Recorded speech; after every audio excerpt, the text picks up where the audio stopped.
जय शिव शंभु भक्तों, कैसे हैं आप सब। आशा करती हूँ भगवान भोलेनाथ की कृपा से आप सभी अच्छे होंगे। तो आइए जानते हैं भगवान भोलेनाथ को हमें त्रिपुंड कैसे लगाना चाहिए। तो सबसे जो बड़ी बात है वह आप जान लें कि भगवान भोलेनाथ को जो भक्त निमित्त त्रिपुंड लगाता है वह मोक्ष प्राप्त करता है।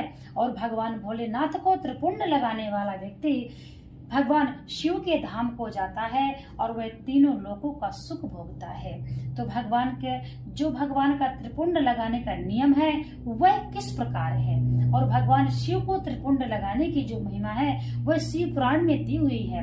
आप शिव पुराण उठाइए और पढ़िए। जो भक्त मात्र अपने जीवन में भगवान भोलेनाथ को निमित्त स्नान करके अभिषेक करा करके और निमित्त भगवान को त्रिपुंड लगाता है वह भक्त शिव के धाम को जाता है।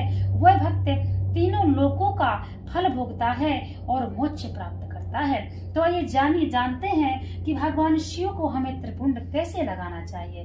तो हमने आपको पहले वीडियो में बताया हुआ है कि भगवान शिव को अभिषेक कैसे कराना चाहिए तथा जो भक्त भगवान शिवलिंग को घर में रखते हैं उनके लिए हम यह विधि बता रहे हैं, क्योंकि हम घर में रखते हैं तो हमें कुछ नियम भी पता होना चाहिए। तो सबसे जो बड़ी बात है, भगवान शिव की पूजा का जो विधान है वह वैसा ही रहता है जैसा हमने आपको कल बताया। देखिए, भगवान श्री गणेश की पूजा से ही प्रारंभ होता है। तो जो भगवान श्री गणेश का पूजा का स्थान है, ये माता पार्वती का हस्तकमल है और यह है भगवान गणेश का स्थान। यह है अशोक सुंदरी भगवान शिव की पुत्री और ये कार्तिकेय। तो जब हम चंदन लगाएंगे तो सबसे पहले हम श्री गणेश को चंदन लगाएंगे। तो किस प्रकार से लगाना है? श्री चंद्र खंडनम दिव्यम गंधाढ्योषु मनोहरम विलेपनम सुरोश्रेष्ठम चंदनम प्रतिगृह्यताम प्रभु ओम गणेशाभ्याम नमः। इसके पश्चात हमको अशोक सुंदरी को चंदन लगाना है। इसके पश्चात कार्तिकेय भगवान को। अब हमको माता पार्वती के हस्त कमल में चंदन लगाना चाहिए। अब भगवान शिव का त्रिपुंड कैसे लगाते हैं वह हम आज आपको बताने वाले हैं। परंतु जो प्रारंभिक पूजा है भगवान शिव की, वह हर पूजा इसी प्रकार से होती है। तो सबसे पहले इस उंगली से भगवान शिव को चंदन लगाते हैं। नीचे की जो लकीर है वह खींचते हैं, ओम ब्राह्मणे नमः। ठीक है।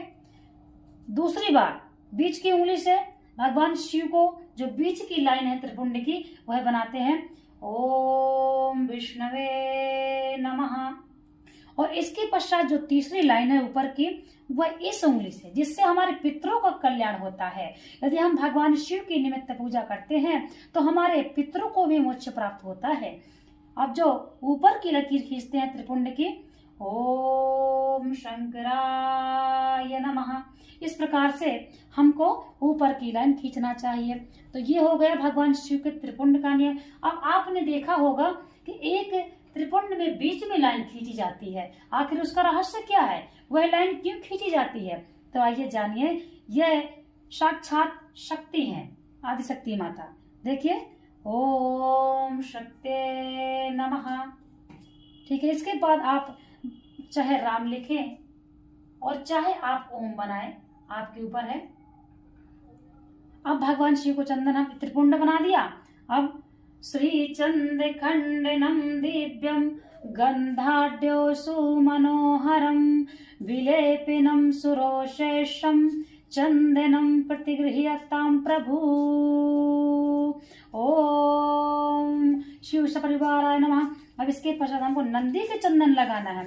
श्री चंदनस्य महत्पुण्यम पवित्रम पापनाशनम आपदाम हर्तम नित्यम लक्ष्मी तिष्ठति सर्वदा। इस प्रकार से नंदी को भी चंदन लगाना चाहिए।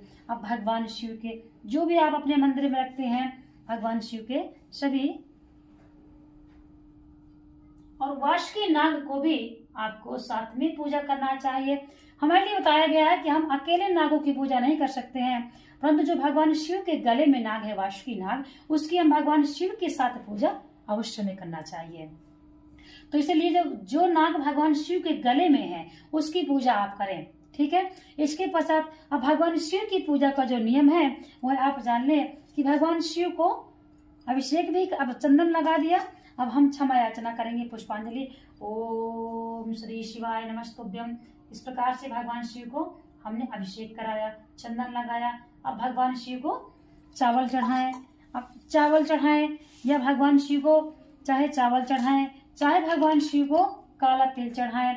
अब चावल चढ़ाते हैं तो हमें सुख समृद्धि के लिए होता है, और हरी मूंग जो खड़ी होती है वह भगवान शिव पर चढ़ाते हैं तो हमारे घर में सदा खुशहाली रहती है, हरा भरा माहौल रहता है, हमारा परिवार खुश रहता है।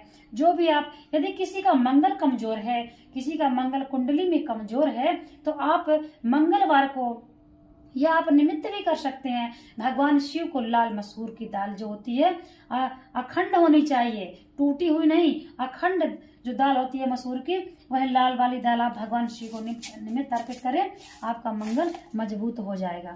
यदि बृहस्पति कमजोर है तो किसी की शादी नहीं हो रही है, किसी का विवाह में विलंब हो रहा है, तो वह भगवान शिव को निमित्त चने की दाल चढ़ाना अर्पित करना शुरू कर दे, उसकी शादी का जल्दी योग बनेगा। और खास करके गुरुवार के दिन यानी बृहस्पतिवार के दिन आपको चने की दाल भगवान शिव पर अर्पित करना है, तो आपकी शादी का योग जल्दी बनेगा।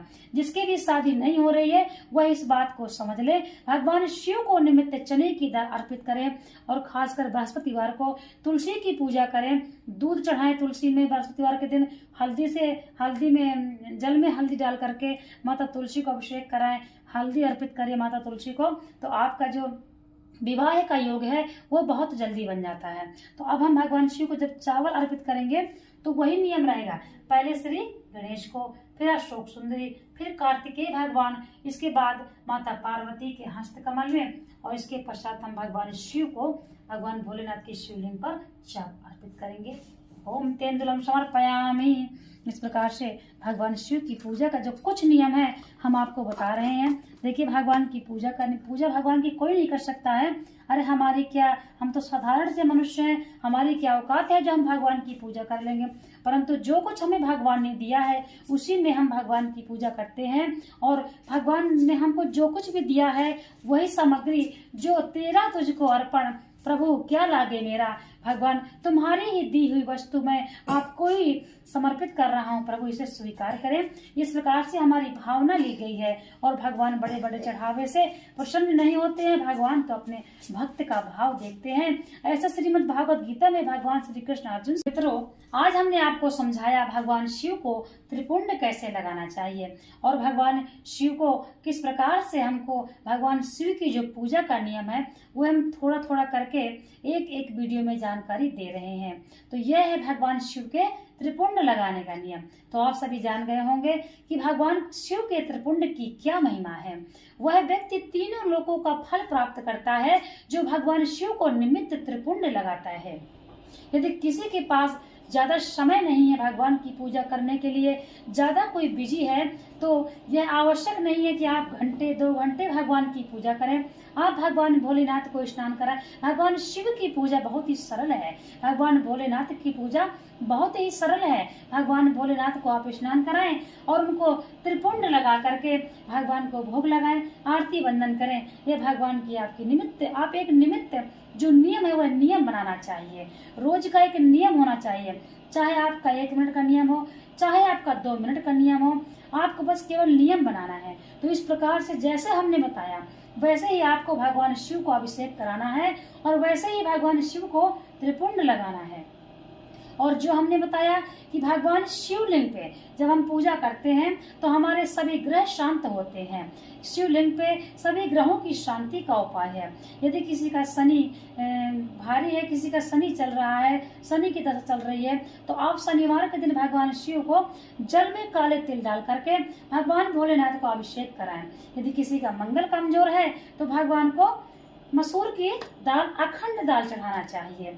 यदि किसी का विवाह का योग नहीं बन रहा है तो आपको चने की दाल भगवान शिव पर निमित्त अर्पित करना है। तो ऐसा नहीं है, और भी आप जान ले कि दूध से, दही से, मधु से, शर्करा स्नान भगवान को सभी स्नान कराएं, और अपने घर में छोटा सा शिवलिंग अवश्य रखें। जिस घर में भगवान शिव विराजमान है उस घर में किसी बात का भय नहीं रहता है। और हम अभी आपको लड्डू गोपाल की पूजा का भी जो नियम है वह बताएंगे। तो सभी भक्तों को राधे राधे। आज हमने आपको बताया कि त्रिपुंड कैसे लगाना चाहिए। अब अगली वीडियो में हम आपको जानकारी देंगे कि भगवान शिव को किस प्रकार से भगवान शिव की आरती करना चाहिए और किस प्रकार से भगवान शिव की परिक्रमा होती है। अब आप सोचेंगे कि भगवान शिव को छोटी सी आप भगवान शिवलिंग रखते हैं घर में, तो आप किस प्रकार से परिक्रमा करते हैं, किसी को पता नहीं, पूरी करता है परिक्रमा तो वह गलत होता है। तो अगली वीडियो में आपको हम जानकारी देंगे किस प्रकार से भगवान शिव को परिक्रमा हमें करनी चाहिए।